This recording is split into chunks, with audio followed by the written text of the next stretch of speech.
आप दोनों पक्षों के अलग अलग दावे हैं और यहां पर विरोधाभास भी नजर आ रहा है। अगर पाकिस्तानी सेना के दावे की ही मैं बात करूं तो वो 21 आम लोगों के मारे जाने की पुष्टि कर रहे हैं, 4 जवानों के मारे जाने की पुष्टि कर रहे हैं, लेकिन खबर यह भी आ रही है कि 200 ताबूत उस इलाके में भेजे गए हैं। तो फिर ये 200 ताबूत किस बात के हैं? ये विरोधाभासी नजर नहीं आता आपको?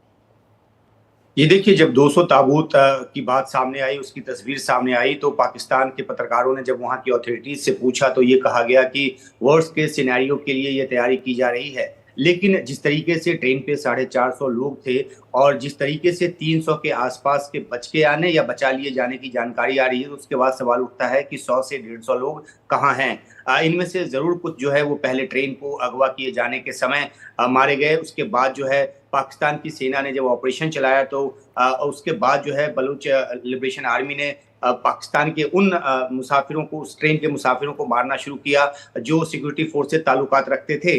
और कल देर रात बीएलए की तरफ से एक बयान जारी कर ये कहा गया है कि तमाम ऐसे बंधकों को एग्जीक्यूट कर दिया गया है, यानी कि मार दिया गया है। और उसके अलावा उन्होंने ये भी कहा कि उनको दोषी पाया गया बलूचिस्तान के इलाके में जो एक जुल्म की जो कवायद चल रही है उसके लिए, और बलोच नेशनल ट्राइब्यूनल ने उनको दोषी पाया, उसके बाद उनको एग्जीक्यूट कर दिया गया।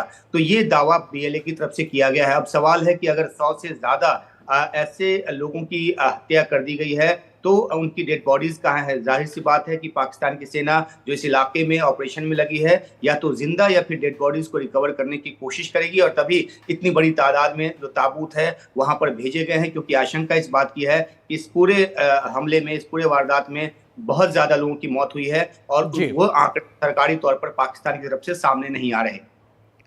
जी उमा, एक सवाल जहन में और आता है कि इस पूरे घटनाक्रम में हमने देखा कि रिजर्वेशन दोनों ही साइड से बढ़ता गया।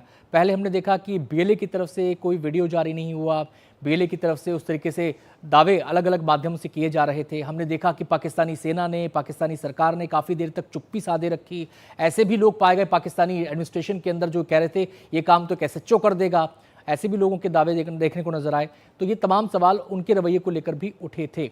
ऐसे में अब मेरा सवाल आपसे ये है, क्या ये बीएलए जो दावा कर रहा है, क्या ये अभी भी ट्रेन में मौजूद हैं? ये स्थिति क्लियर हो पा रही है, या फिर ये लोग वहां से कहीं मूव कर गए हैं अगर इनके दावे पर विश्वास किया जाए तो? ये देखिए, कल शाम से हम इस बात को रिपोर्ट कर रहे हैं कि जो ट्रेन के इलाके को, जहां पे ट्रेन खड़ी थी, उसको क्लियर कर लिया गया है और वहां पे अब कोई बीएलए का जो लड़ाका है वो मौजूद नहीं है। लेकिन ये अलबत्ता जानकारी भी कल शाम को आ गई थी कि बड़ी तादाद में जो हॉस्टेजेज हैं, जो बंधक हैं, उनको लेकर जो ये बीएलए के लड़ाके हैं वो पहाड़ी इलाकों की तरफ चले गए। तो जाहिर सी बात है कि बहुत लंबे समय तक वो होल्ड ऑन नहीं कर सकते थे वहां पर। जिस बड़ी तादाद में जो पाकिस्तानी सेना है उसने उस इलाके में दबिश डाली थी और वहां उस इलाके को कॉर्डन किया था, तो वो अपने ठिकानों की तरफ चले गए थे हॉस्टेजेस को लेके। लेकिन देर रात ये भी जानकारी आई, जो अभी हमने अपने दर्शकों को बताया, कि उनमें से तमाम हॉस्टेजेस को जो है वो एग्जीक्यूट कर दिया गया है। हालांकि आधिकारिक तौर पे पाकिस्तान की तरफ से इस बात की पुष्टि बाकी है। वो सिर्फ 21 जो निर्दोष लोग हैं उनके मारे जाने की बात कर रहा है, और साथ में सिर्फ 4 जो सिक्योरिटी फोर्स के जवान है उनके मारे जाने की बात कर रहा है। लेकिन बाकी लोगों का क्या हुआ, इसका डाटा, ट्रेन पे कितने लोग सवार थे, कितने लोग छुट्टी पर जा रहे थे जो सिक्योरिटी फोर्स से ताल्लुक रखते थे, इस तरह का डाटा पाकिस्तान सेना या सरकार की तरफ से जारी नहीं किया गया है। तो इसलिए शक व शुबह का माहौल जो है वो बरकरार है। शुक्रिया आपका उमा इस पूरी जानकारी के लिए।